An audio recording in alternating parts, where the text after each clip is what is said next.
you ever considered travelling to Dubai? This Emirate city is very different to what you may expect from the Middle East. If you love shopping, beaches, and the desert, then this podcast episode is for you. Stay tuned. Welcome to Girl About the Globe, a podcast for you, the solo female traveller, empowering women to travel solo with maximum adventure, minimum impact. About 5 years ago, I had the pleasure of going to Dubai in the Middle East. I wasn't actually solo for this trip, I was with my husband at the time. I know a few friends of mine were a bit concerned about me going to the Middle East. I think it brings up a lot of preconceived ideas for people, but I've been very lucky to have been to quite a few countries in the Middle East now, and for me Dubai just stands out as just an amazing destination to visit because it's full of cultures. There's over 80 different cultures there. It's just very cosmopolitan and it's very different to how people would think that the Middle East would actually be.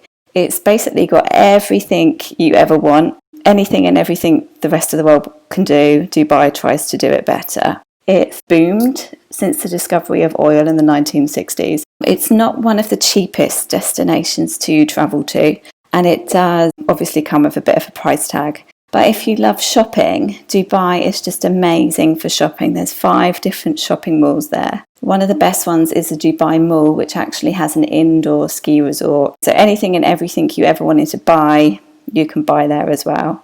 There's so much to do there. So you've got the beach. Jumeirah Beach is the public beach. So most of the big hotels charged for you to sunbathe on their beach. But if you go to the public beach of Jumeirah, it's free of charge and you can actually just watch the locals playing volleyball on the beach. So it's actually got the beach, it's got shopping, and it's also got the desert as well. So I'm not sure if people are quite aware of that, but you can do adventure sports. So for example, you can do 4-wheel drives in the sand dunes, you can go camel riding. They even have an annual camel festival.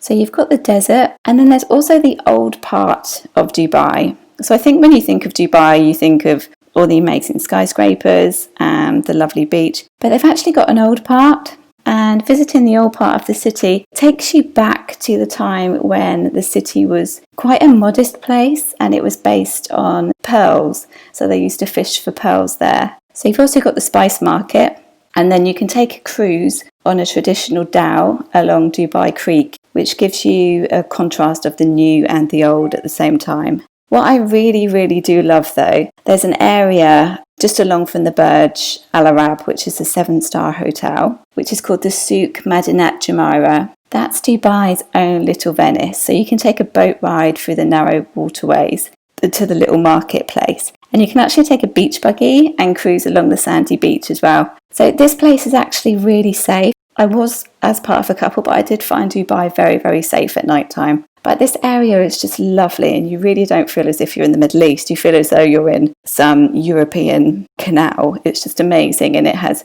great restaurants and bars as well, and it's quite vibrant at night time.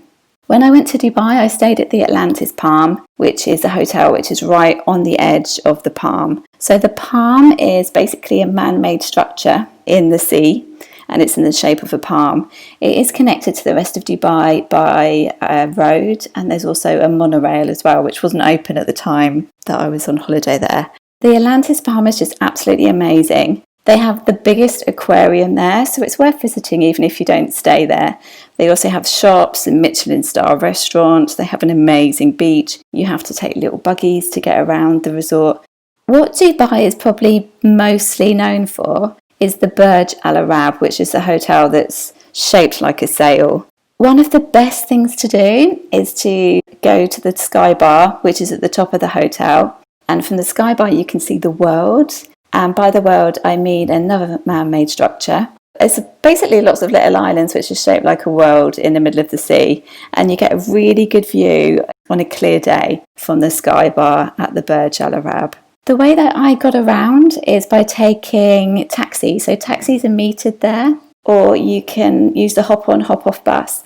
Normally when I travel, I don't really like using these because I find them quite touristy, but they're a really good way of getting around in Dubai. And they take you to some of the main malls, you can do some shopping, and they also take you down to the creek as well. At the time, the pass allowed me to take a free dhow cruise. So you get to go along the river cruise and past the museum as well.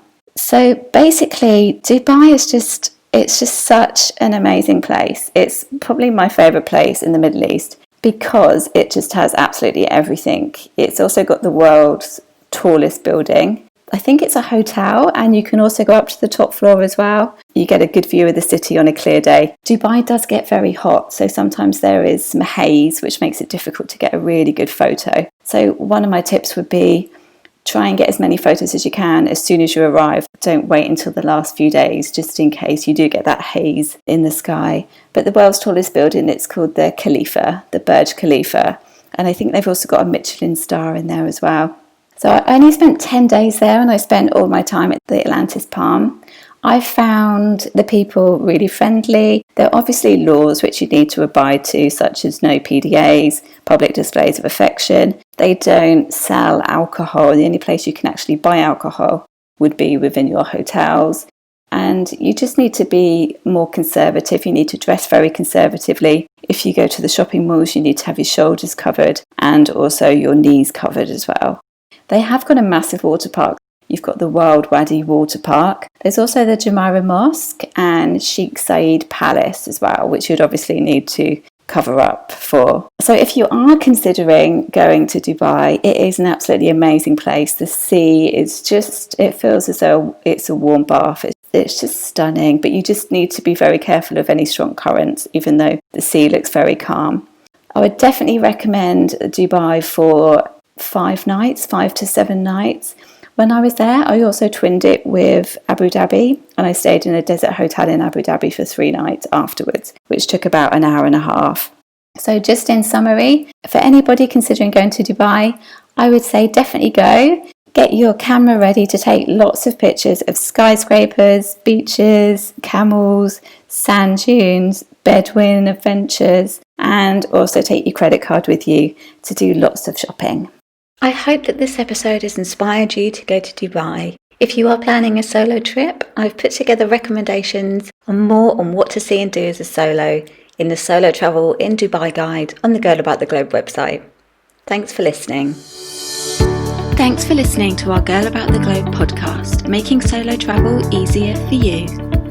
Find everything that you need for your solo travels at girlabouttheglobe.com, and don't forget to subscribe so you don't miss an episode.